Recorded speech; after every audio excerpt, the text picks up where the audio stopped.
Welcome to my YouTube channel. I am delighted to welcome elite athlete and Olympian Debbie Flood.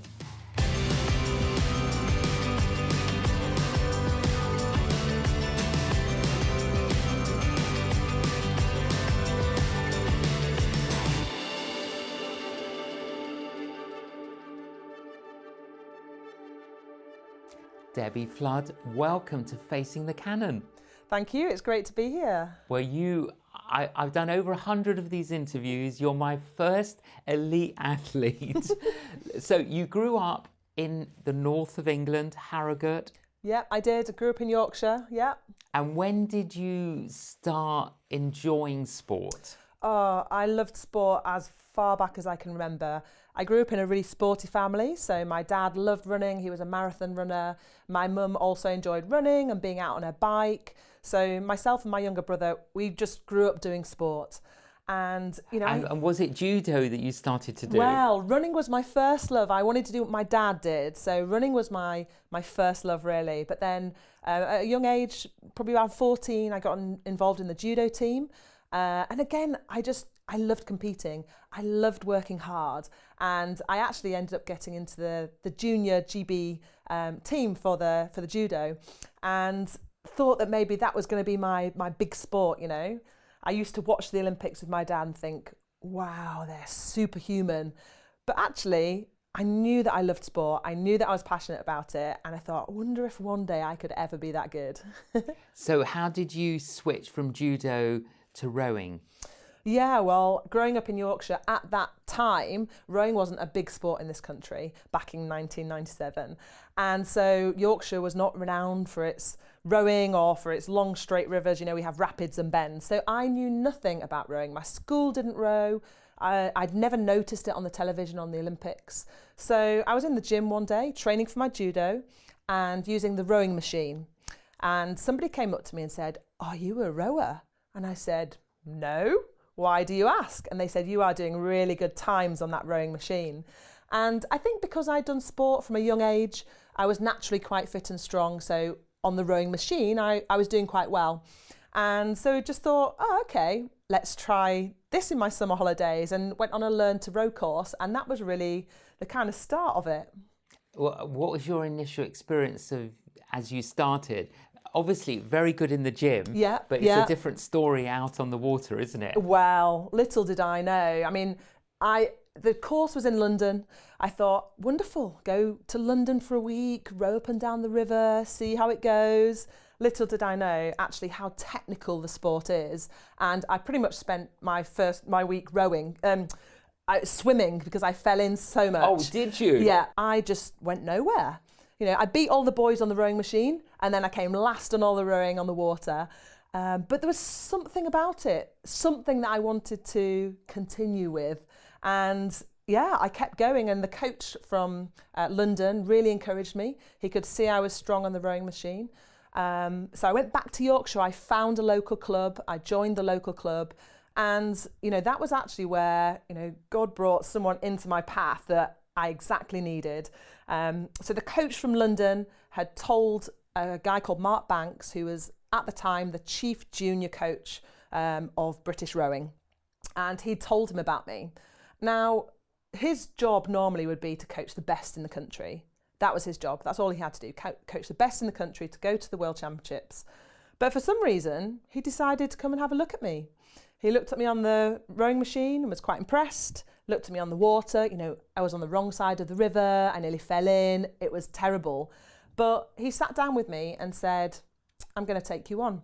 I'm going to coach you. I want you to travel to Nottingham every weekend, and I'm going to coach you."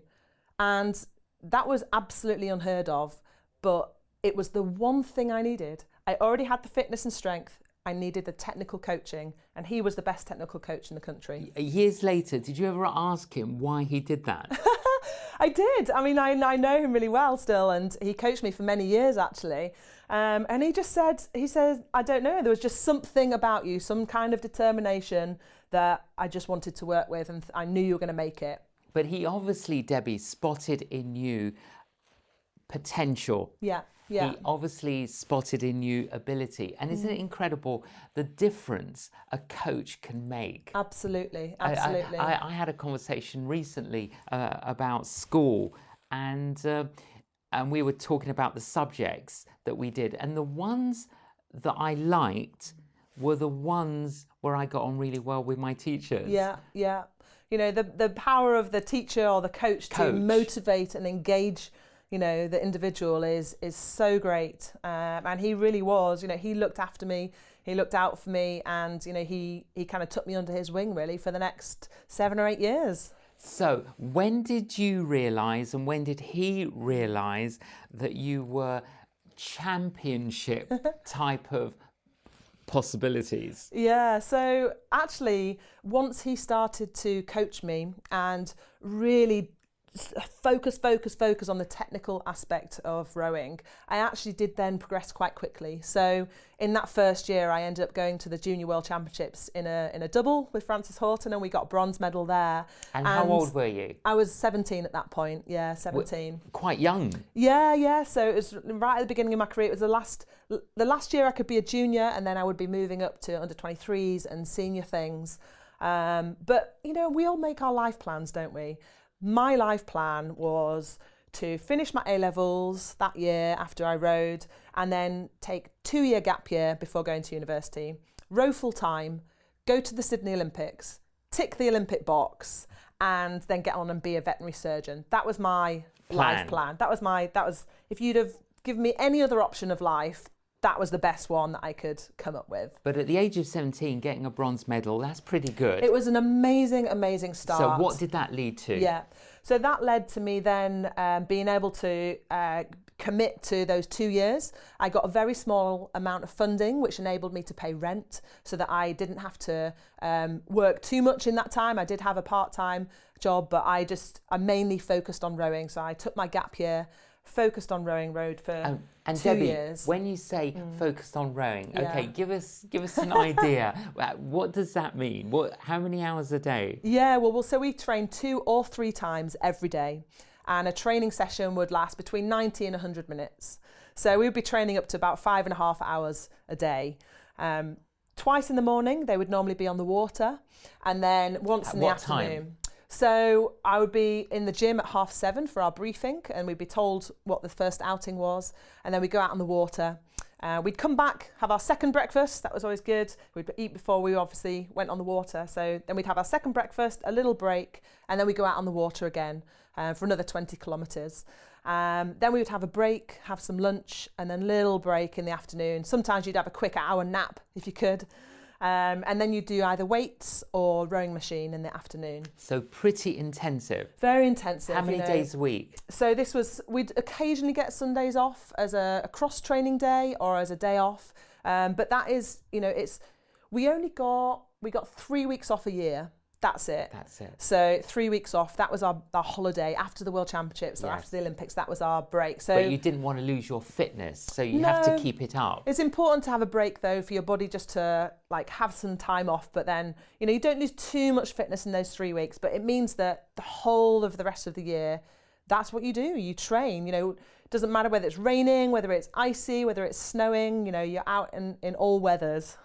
So you did that for 2 years. Yeah. And what happened? So I tried to go to the Sydney Olympics in my single, and I came second in the singles race off at our final trials, our British trials, which meant that I didn't get the slot. Now, and how far back were you from number one? Oh, I was leading the race until the last minute of the 8-minute race. So I was in the lead, and then the girl who overtook me, Alison, she just overtook me in that last little bit. So just missed out really. Just missed out on that place to go to the Olympics. How did that affect you emotionally? I was absolutely gutted. My initial thoughts were that I've just wasted 2 years of my life. I thought, what was the point of rowing 2 years? I haven't made it. You know, for me, that was, you know, I wanted to go to Sydney and then get on with my life. So it was a real low point. And, you know, my coach said to me, look, you're still on a really good standard. You know, you've just missed out on going to the Olympics. You're brilliant standard. There's other things you can do this year instead. You can go to the under 23 World Championships. You can go to Henley Royal Regatta, which is a big event within the rowing calendar. But I didn't want to do those things. I wasn't interested. My head said... Was that because you were hugely disappointed? Hugely disappointed. And, you know, the only thing I was interested in at that point was going to the Olympics. So it was almost like you threw the toys out of the... I definitely did. And I just was really down about it. And actually it was my coach that picked me back up and said, look, finish the season off, race, do your racing. You've trained for 2 years. Let's finish the season racing and then see how you feel. And so I did do that. I went to the under 23 World Championships. I went to Henley Royal Regatta, and actually I got invited to be a spare. It's not really a nice word, is it? A spare at the Olympics. And do they call them spares? They do. They call them my spares. word, it's like a spare tyre, isn't Yes. it? Oh dear. And so I actually ended up doing all those things. And how did you do at those? I won at the under 23 World Championships in my single, which was an amazing race. I absolutely loved it. And also I won at Henley Royal Regatta, which was the first time a British woman had ever won that event. And so both of those races I absolutely loved it. It was just amazing, an amazing time. And, you know, that was the standard I was at. I wasn't quite at Olympic standard, and I hadn't seen it at the time. You know, I thought I was good enough, but actually that year was amazing. I loved those races, and actually it was a significant moment in both my rowing life and also in my faith, because I thought that was going to be the end. And actually, it was really the beginning. And there were other World Championships and there were other Olympics. So tell us about some of those. Yeah, so the first Olympics that I was selected for was Athens. That was in 2004, so 4 years after the Sydney Olympics. And, you know, I'd never won a senior medal by that point. I'd won some minor ones, but not a major one. So we have the World Championships every year that is not an Olympic year. So 3 World Championships, then an Olympics. And for us in our sport, the Olympics is the pinnacle. You know, we'd give up all our World Championships medals for that Olympic medal. But I hadn't won any I hadn't won any World Championship medals before that point. So going to Athens was amazing. It was the first time I was representing my country at an Olympics. And Athens, what an amazing space to go to an Olympics, you know, the original home of the Olympics. It was also not very well finished. They hadn't got things done in time, but then that gave it a real authentic feel, you know, I think the dusty roads and it just felt real. I was going to say, I'm Greek, so yeah, it was. I get it. Yeah. And, you know, it was a very nerve-wracking time. I mean, if you think about it, by that point I'd been rowing for 7 years, and we won our heat. We got straight through to the final. So you're sat on the start line in your final, and you're thinking, I've just rowed for 7 years, trained for 7 years for this one 6-minute race. 6 minutes. One 6-minute race. One chance to get it right, just over 6 minutes. And yeah, we had no idea what to expect. We had high hopes. We were absolutely wanted to get a medal, but we'd never won a senior medal before. So it was all up in the air. And to cross the line in second place to Germany. Germany had never lost the women's quads at the Olympics. So they came first, we came second, and it was incredible. It was absolutely incredible. And those 3 girls, 3 of my absolute best friends still now. Oh. But it's, you know, to describe the experience of being at Olympics, it's so hard to describe. I mean, you finish your race, you've got absolutely no energy left. All our friends jumped the barriers in Athens, and they swam out and they gave us flags and British hats and all sorts. And then you go straight to the press pontoon, the press interview. You've got no breath. I can't even understand what I'm saying. I'm just waffling away. And then you go from there to the press, to the medal pontoon, where the medals are presented. And, you know, it's such an amazing feeling. You're stood with your arms around your teammates, and you're not just sharing that race, you're sharing all the years of training that you've done and all the ups and downs in the lead up to that race. How old were you? How old was I? That was 2004, so I was 24. I was Right. 24, yeah. But then there was another Olympics? Yep, and then Beijing, but you know, we'd won the silver in Athens. So in our minds, we were like, okay, we've got the silver, next one, Olympic champion. So the whole of those 4 years was really, the focus was, okay, gold medal standard eating, gold medal standard training, gold medal standard everything. We were also world champions in the run-up to that Olympics. So I was in the boat, in the quad, in 2006 and 2007. We'd won the world championships that year. I wasn't in the boat in 2005, but they had also won the world championships. So for that whole Olympiad, Great Britain had won the women's quad. So we went into Beijing as definitely one of the favourites. Great expectations, really high hopes, a strong crew.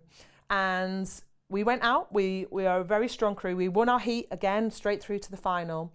And then in the final, we led the race for about 6 minutes out of those 6 minutes and 16 seconds. It's 6 minutes, 16 seconds. Around that, yeah. You I just led got it. overtaken in those final stages by the Chinese crew, their home turf. They just pipped us at that post. And, you know, a second silver and a very different experience to Athens. We were absolutely gutted. You know, at the time, no words could console us. You know, we were crying on the press interview, we were crying on the podium. We need to get our pictures redone. They look terrible. So very, very different experience for our crew. And is that because you felt you could have won? Yes, and we'd hoped to, and you know, we were capable of, but you know, that is sport. On the day, if another crew goes slightly faster, they win. And that's a hard thing to get your head around as an athlete. You know, you're capable, but you have to do it on the day. You have to have the perfect race. And we didn't have a bad race. We had a really good race. But the Chinese had an even better race. And, you know, we'd beaten them earlier in the year. But, yeah, that was hard. That was a hard time. So they beat you like by a second? Yeah, about around that, just over a second. Yeah. It was close. So then how did you cope this time with all that emotion? Yeah, it was a real mixture. I mean, in that moment, I was just crying. You know, I couldn't even see because I was crying so much. Actually, the pictures from us, if you look at any of the pictures from us on the podium, I'm actually looking across to my right because I'm searching for my parents in the crowd, actually. And, you know, I was looking for them because I knew that I would feel better when I saw them. Because I knew that however I'd done, they loved me regardless. They were proud of me regardless. And actually, for me, you know, I'd been a Christian quite a while by that point. And, you know, that really in a way is a small picture of what God's like. You know, his care for me, his love for me is unchanged whether I'm doing well, whether I'm not doing well, you know, whether I'm messed up, whether I've had a good race or not good race. And I think for me, you know, that is something, you know, my faith has been my anchor through my sport in terms of giving me perspective. You know, doesn't make me immune from the ups and downs of emotions, but actually it helps me reset a lot quicker. You know, I knew by that point in Beijing that, you know, I'm not defined by my medals. Yes. You know, my identity is deeper than that. Because you find that in sport, it's very easy for athletes to build their identity on their successes. You know, in the world, we build our identity sometimes on, you know, how well we're doing or what people say about us. And in sport, it's easy to do that.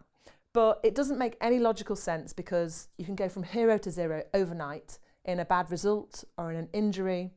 And so if you think your worth and value is based on how well you're doing or on what other people say about you, which is also changeable and fickle, you know, it's an unstable place to be. And so for me as a Christian, you know, I know that my worth and value is unchanging regardless of how I'm doing in my sport. You know, God says that I have value, I have purpose, I am his masterpiece, and that doesn't change. And actually as a Christian, I am a child of God and nobody can take that away from me. So for me, that kind of like rock, that foundation helps me to put other things in perspective. I know that I'm not my results.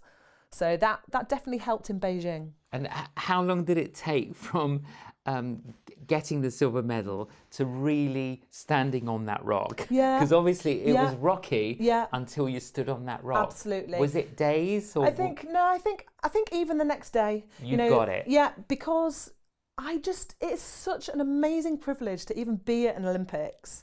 And, we race in the first week of the games, and then we get the second week to watch the rest of the British team competing and racing. It is an amazing privilege. And, when I woke up that next day, I wanted to still enjoy that privilege and be proud of what I'd achieved. Like I say, we didn't have a bad race. We had an amazing race, and I was, we were proud of each other, but we were just gutted about the results. And I think definitely even from the next day, that started to stand me in good stead.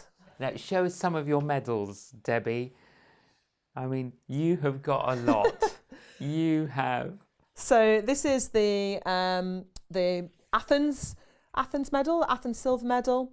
That was from the 2004, and the front design is always the same now. It's always the same. And on the back is ancient Greek, so the country can decide what they want to put on the medal. Beautiful. And then the Beijing medal, again, the front has the same design. Wow. And then on the back is Chinese jade. Yeah.